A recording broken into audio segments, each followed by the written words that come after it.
So what about PST files? Well, moving an item to a PST file is the same as doing a soft delete. So whether you click on an item and explicitly drag it to a PST file, or whether you leverage, as I do, the auto archive function and have a process set up that says, okay, every time auto archive runs on this folder, anything that's more than 2 months old gets moved over to this PST file. Those items bypass the deleted items folder and get copied down to the deletions folder at the same time that you're copying them to the PST folder. So it's the same as a soft delete. Now, of course, PST files are a pain, right? Because users create them all over the place. You create them on network shares, they create them on client drives. You may have no idea where all the PST files are. And that's a big problem if you're in any discovery situation trying to comply with a subpoena. Because the people that issued the subpoena don't really care that you don't know where the copies of the email are. And if you don't produce them, and they surface sometime later down the road because they were in a PST file that you didn't know about, that's a big problem. So, if you're concerned at all about this, best thing to do is eliminate PST files in favor of some other archiving solution, whether you do an in the cloud solution like a Mimecast or a McAfee or a Reflection, or whether you use Exchange in place archiving, which is there in Exchange 2010 and 2013. It's a much better solution than PST files. How do you do that? Well, you do that by setting some registry keys. There are some keys that you can set by policy. One's called Disable PST, and another's called PST Disable Grow, that will prevent people from creating PST files and prevent them from getting any bigger if they already exist. There's also a registry key called Disable Copy to Files. Disable Copy to File System is a registry key that will prevent someone from copying an email message to a folder. Any folder, on the hard drive or on the network share. Another key called Disable Cross-Account Copy. If someone has access to more than one email account, that will prevent them from copying a message from one email account to another. And it will also, in the process, prevent them from copying it to a PST file. So if you set... Now, one of the alternatives instead of PST files is this thing that's built into Exchange, since Exchange 2010, called Exchange in place archiving. And Exchange in place archiving gives the user a completely separate mailbox with a completely separate mailbox quota. This separate mailbox can be provisioned in the same database as the primary mailbox.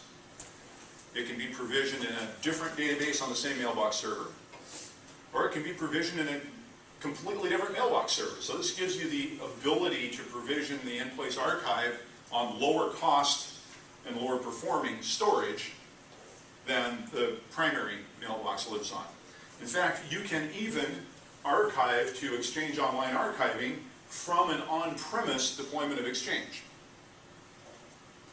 What you cannot do is archive from Exchange Online to an on-premise Exchange archive. That's the one configuration Microsoft does not support. But from on-prem Exchange to Exchange Online Archiving, which is available, you can buy that as a separate service, that's okay.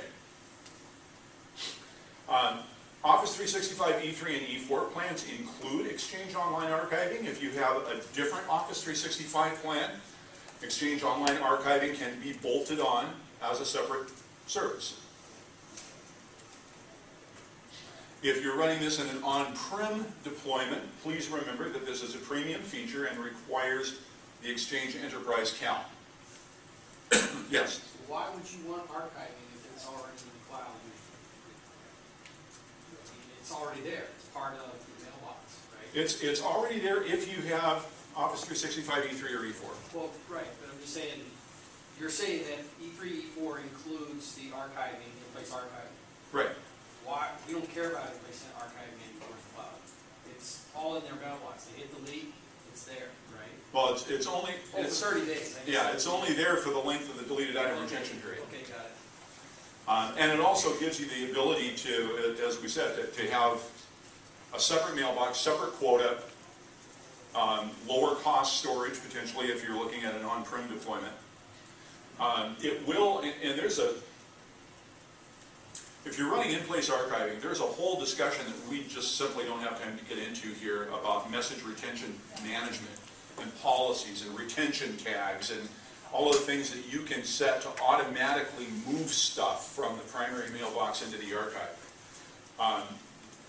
And it'll mirror it's set up to mirror the folder structure of the primary mailbox. So if something gets, the user creates a new folder, and you've got a policy that moves stuff by default over to the archive after a certain period of time, it'll create the folder in the archive mailbox so that you continue to mirror that folder structure, which makes it easier for the user, because the user doesn't have to worry about where my stuff is.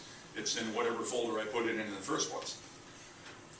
The in-place archive mailbox has its own recoverable items folder. It works exactly the same way as the recoverable items folder that we showed you in the primary mailbox. Same structure. Content in both mailboxes gets indexed. If you do a search in Outlook, it will return results from both.